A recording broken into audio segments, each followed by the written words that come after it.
So there is this phenomenon called the buyer's remorse, where you buy something, then after a while you start regretting why you bought it. And this is in relation to everyone that voted for Ruto.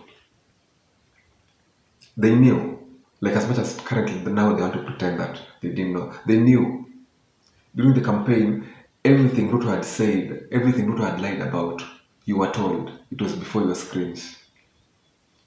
You heard about our Aurora and Kimarer. You heard about it, yes. You heard about the maize scandal when he was the Minister of Agriculture. If you had a TV in 2007 or if you're watching any news in 2007, you knew he had an international criminal case at the ICC. You knew, don't act like you didn't know. You knew he was taking millions to churches. You knew. And if someone continues taking millions to churches, you think he worked hard for his money. You think someone can work hard? Even Bill Gates himself doesn't flaunt money to that degree. Even Elon Musk can't be seen in churches continuously dashing out money.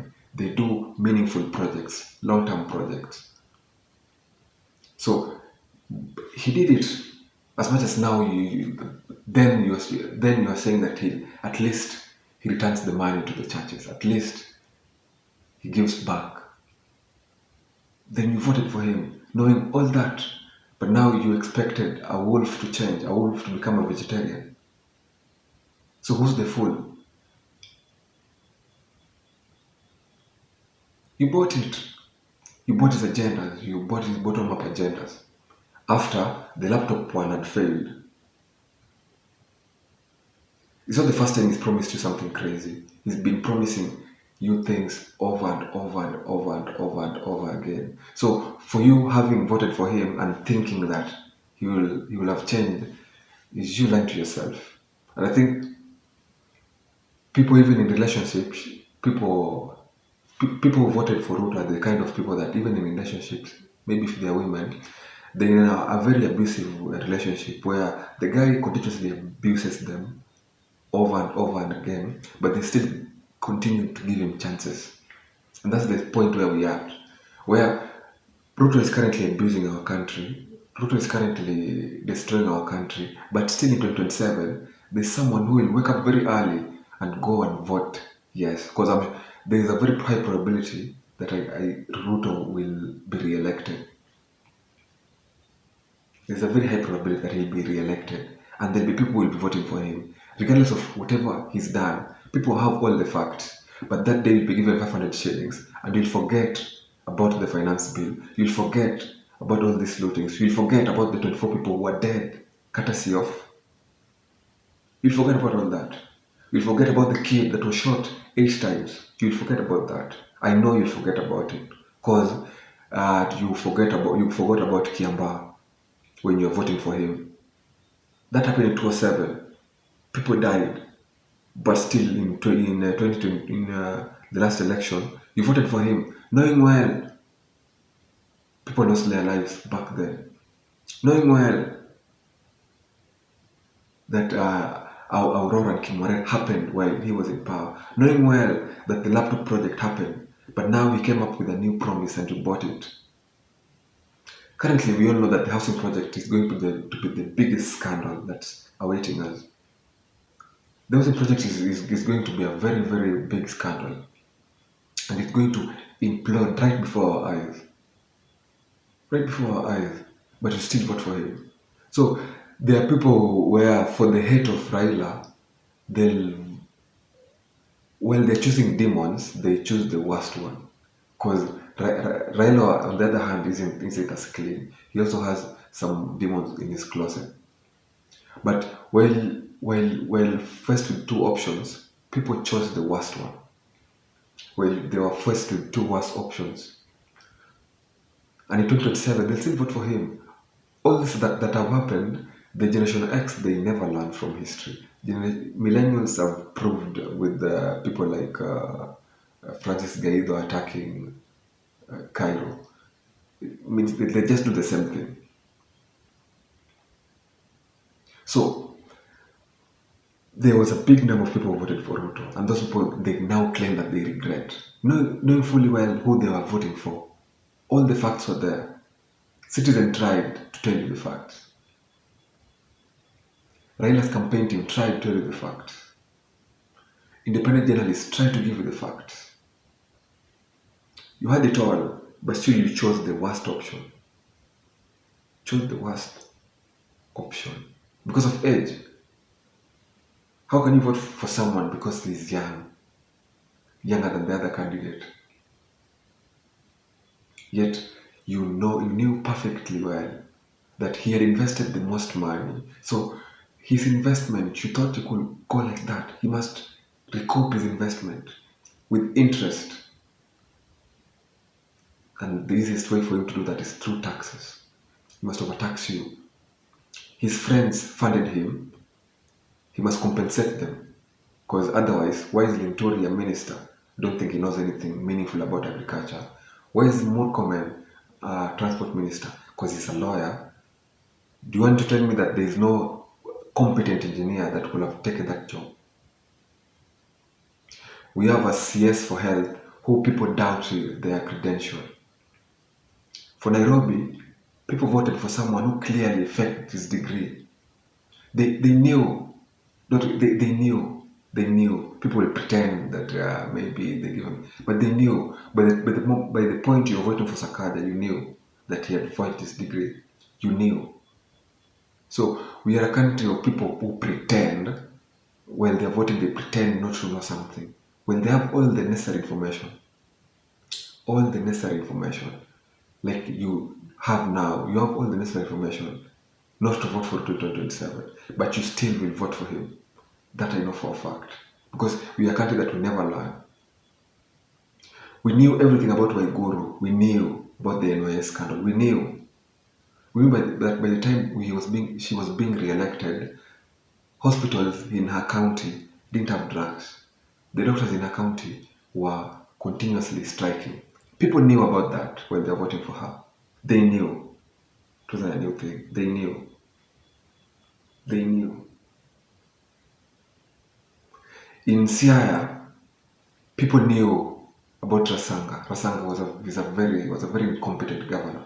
People knew about him, but still they gave him a second chance, and he ruled over there for close to 10 years, doing nothing meaningful. But they re-elected him, knowing fully well he'll do nothing. Currently, the governor is Orengo. He's doing totally nothing. They've given they gave him the job. The governor's job is to go around funerals dishing out money. So that's the role of a governor in Siaya County. But still, they'll re-elect him because he'll come with the ODM. They know he's not good for them, but they'll vote for him. So we are a country where in all stages people don't learn. Not only in the National, not only in Central, not only in Nyanza, not only in Rift Valley. People are continuously voting in thieves. Then, knowing well they're thieves. Because the moment you re-elect a governor, you must look at what he's done for the previous 5 years. Whatever has done will can never do anything meaningful other than walk through funeral after funeral after funeral, dishing out money. But still, they will re-elect him because he'll come with an ODM ticket. So this party politics affects both sides. People will still vote their pathetic leaders because they're from UDA. People will still vote their pathetic, trash-like leaders because they are from ODM. And there is poor leadership in Nyanza, extremely poor leadership because of ODM. And the same thing that has affected Nyanza for the longest period of time is going to affect Rift Valley. They'll continuously vote for quacks as their governors. Because Uasin Gishu had a choice between Buzeki and that other guy.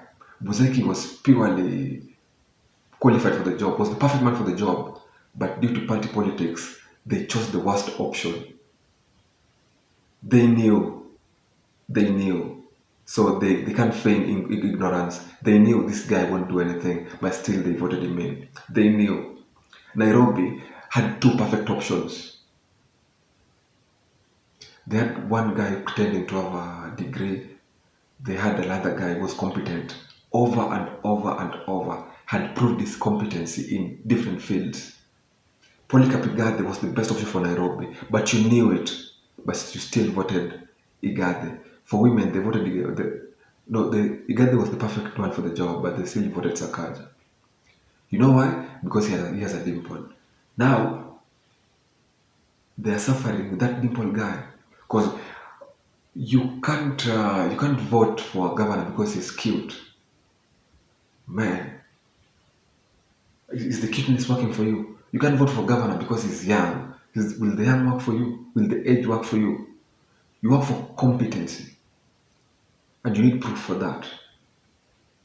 And I have something telling me that Sakaja might be re-elected. People knowing all these facts, they must still re-elect him. We never learn. So as much as we are striking, we are saying Ruto is the worst president, Ruto must go. We'll still choose a worse president than Ruto after him. We've done it over and over and over. We all say that Kibaki was good. Yes, Kibaki was good for yet the economy. But after Kibaki, who did we choose next? Who was Kibaki's replacement? The worst option. We didn't improve. We always elect down. Almost like you. Our we don't know how to improve. We just know how to get worse. Because from Uhuru we got to Ruto, who is even worse. And Ruto is the guy whom we will again re-elect. People like Osoro is obviously a scam.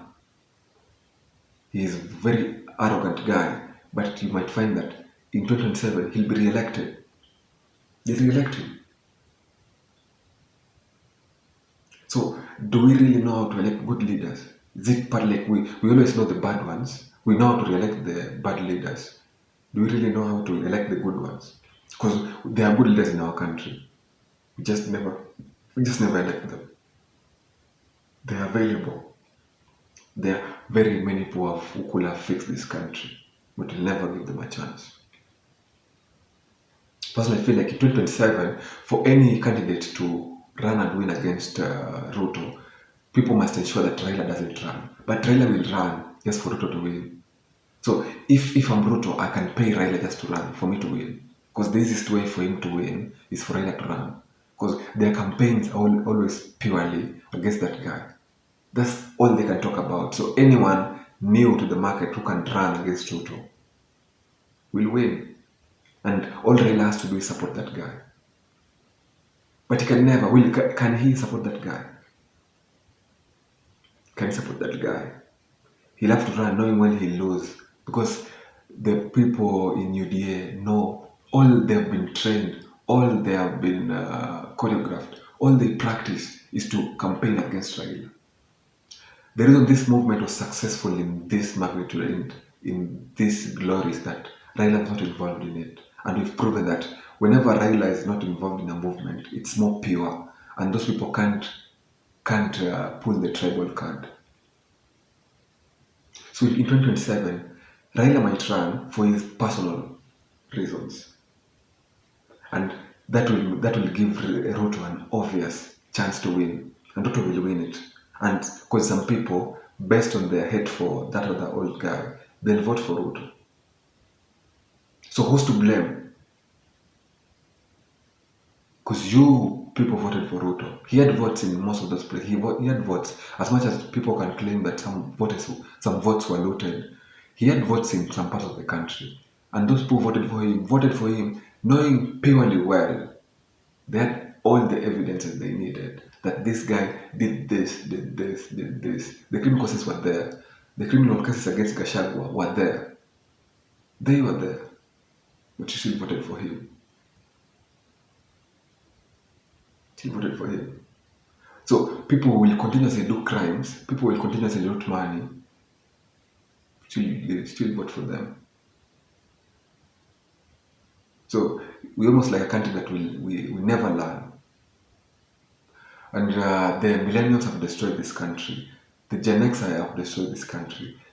Part of the millennials with that old mentality are destroying this country.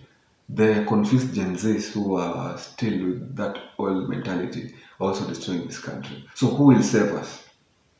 If someone with all the information can take his time to go and vote for Ruto, then some 2 years into it, he says that, I didn't know. What didn't you know? What didn't you know? A snake will always bite, cock will crow,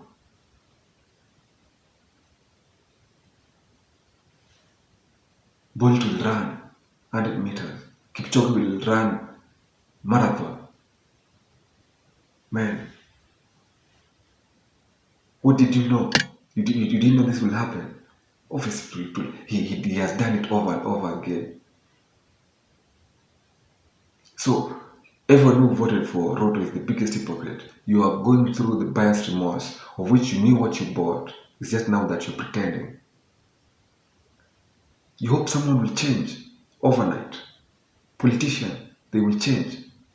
Man, man. Times in this country can be really disappointed because people took their time to vote for that guy. Now they claim he told you kazi ni kazi, then that's exactly what he's doing. Now we want to cry. All the only jobs he can look for you is for you to go and become a maid in Saudi, for you to go and become a toilet cleaner in Canada, or if you're in this country, he'll ensure that you drive that wheelbarrow. That's what he was saying all through. Not that he's, as much as we say that he's lying, but there are moments he tells you the truth, and he does exactly what he tells you. His logo is a wheelbarrow. That's the only job he can create for you. What did you expect for someone whose logo was a wheelbarrow? That's the only job he can create. He can't create any mental job. He can't create any reasonable job for an architect. Because for those projects, the buildings are similar. So they only need one architect. Let's be legit with each other. The building style is same. Why will they need 10 architects? The building style is same. There's no creativity needed. There's a plan for the buildings already, and they are same. Maybe they are 10-story buildings. So he only needs one plan that will be used for all the buildings. Why does he need 10 architects? So how many architects will he employ? How many engineers will he employ if the buildings have a similar plan? Most of the jobs are where you'll be using a wheelbarrow. That's the job he can create for you. That was his logo. What did you expect for that guy that his logo, his party logo is a wheelbarrow? That's the only job he can create. That's the only job he knows how to create. He's destroyed what the ministries were meant for. Uhuru tried, he placed technocrats there. But Ruto has destroyed it forever.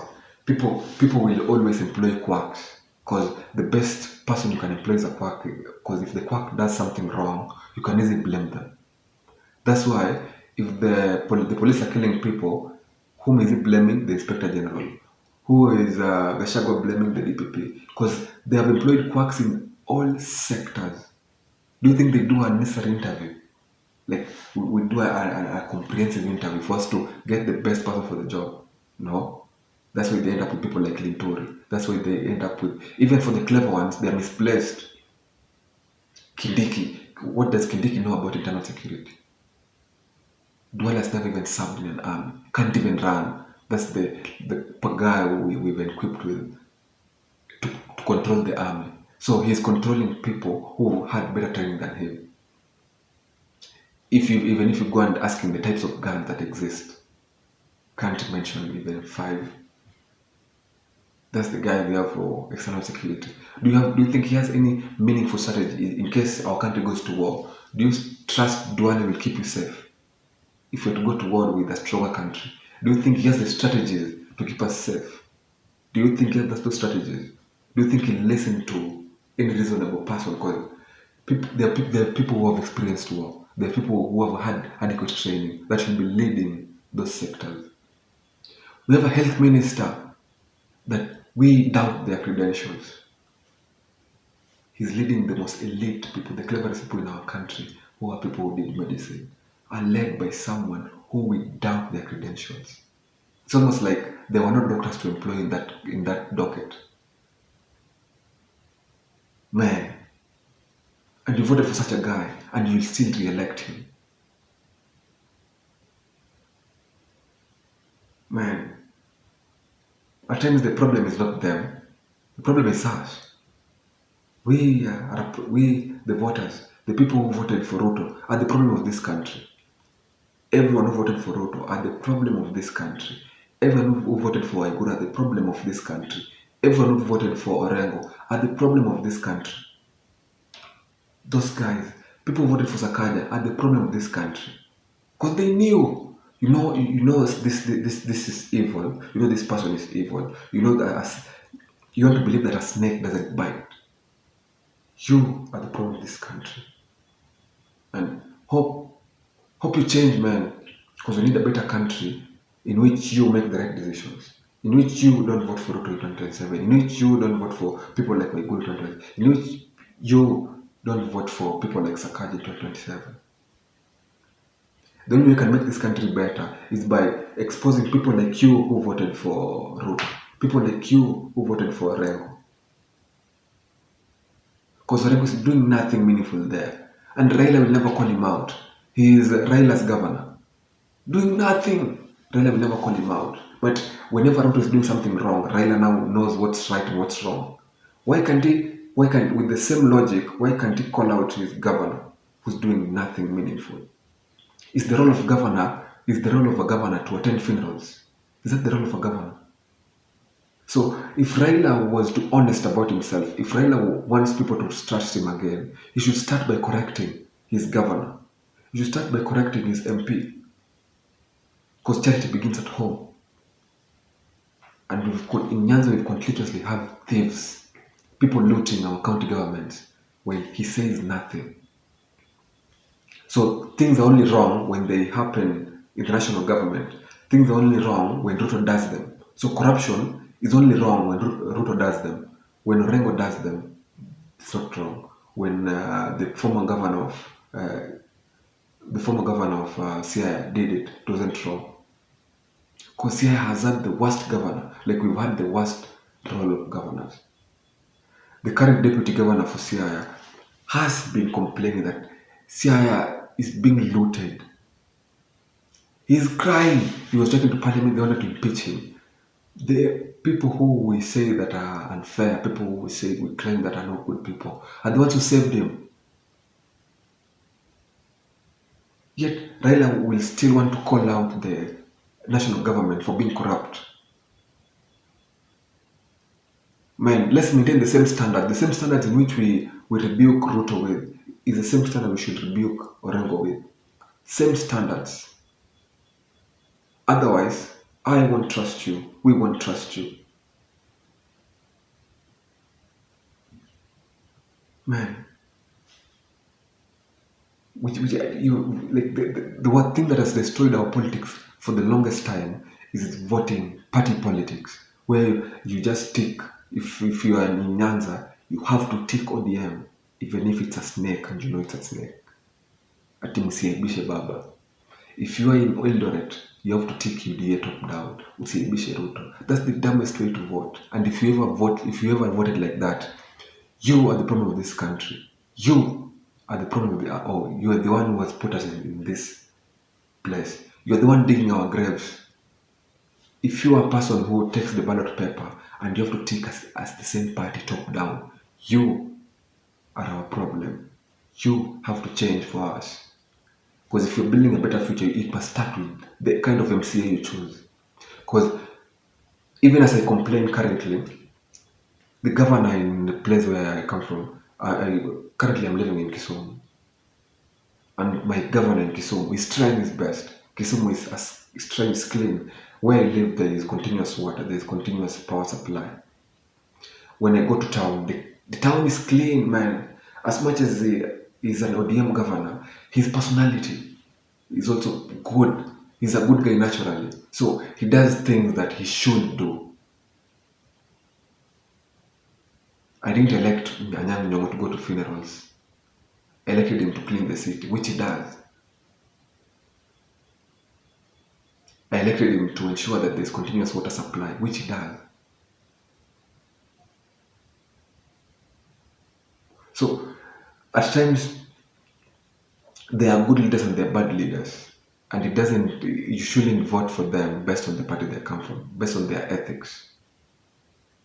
And if I could vote for someone like Anyang for a third term, if it was possible, I would have voted for him because he is a good guy. And according to what I need from a leader, he does most of it. He does most of it. So I can't say that I voted him because he's from ODM. No. Even if he comes with a different party, even if Anyang comes with UDA, would have come with UDA, would have voted for him because of his principles and what he can do, what he did in his first term and what he's doing currently.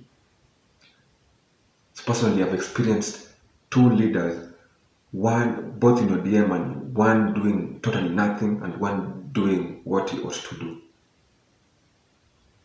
So in the next election in 2027, we should stop this nonsense of party politics. We just vote one party from top down. That's the biggest bullshit you can ever do. Personally, I didn't vote like that. I voted every candidate based on their merit.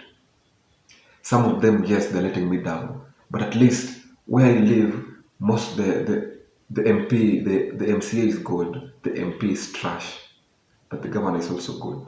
So I'm not worse off. But you find that there's someone somewhere whose MCA is very trashy, whose governor is maybe Orengo or Waiguru, and then the president is Ruto. So it almost means like you voted, you can't vote a good leader top down from the presidency to the senate to the governor to the MCA position. You just can't vote a good leader. So who's the problem? You are the problem. You're just a bad voter. You can't vote anyone like you as a region or you as a constituency or you as a ward. You just can't vote a good leader. Because how come from top down, every leader you chose is pathetic? How come you re-elected Waiguru, knowing fully well the NYS thing happened? How come you elected Ruto, knowing fully well his track record? He had it and it was given to you by all the media channels. You had it. You can't feign ignorance. You had it. You just trusted that a snake won't bite, that a wolf will become a vegan, that a lion will eat grass. We must do better. That's all. Peace out.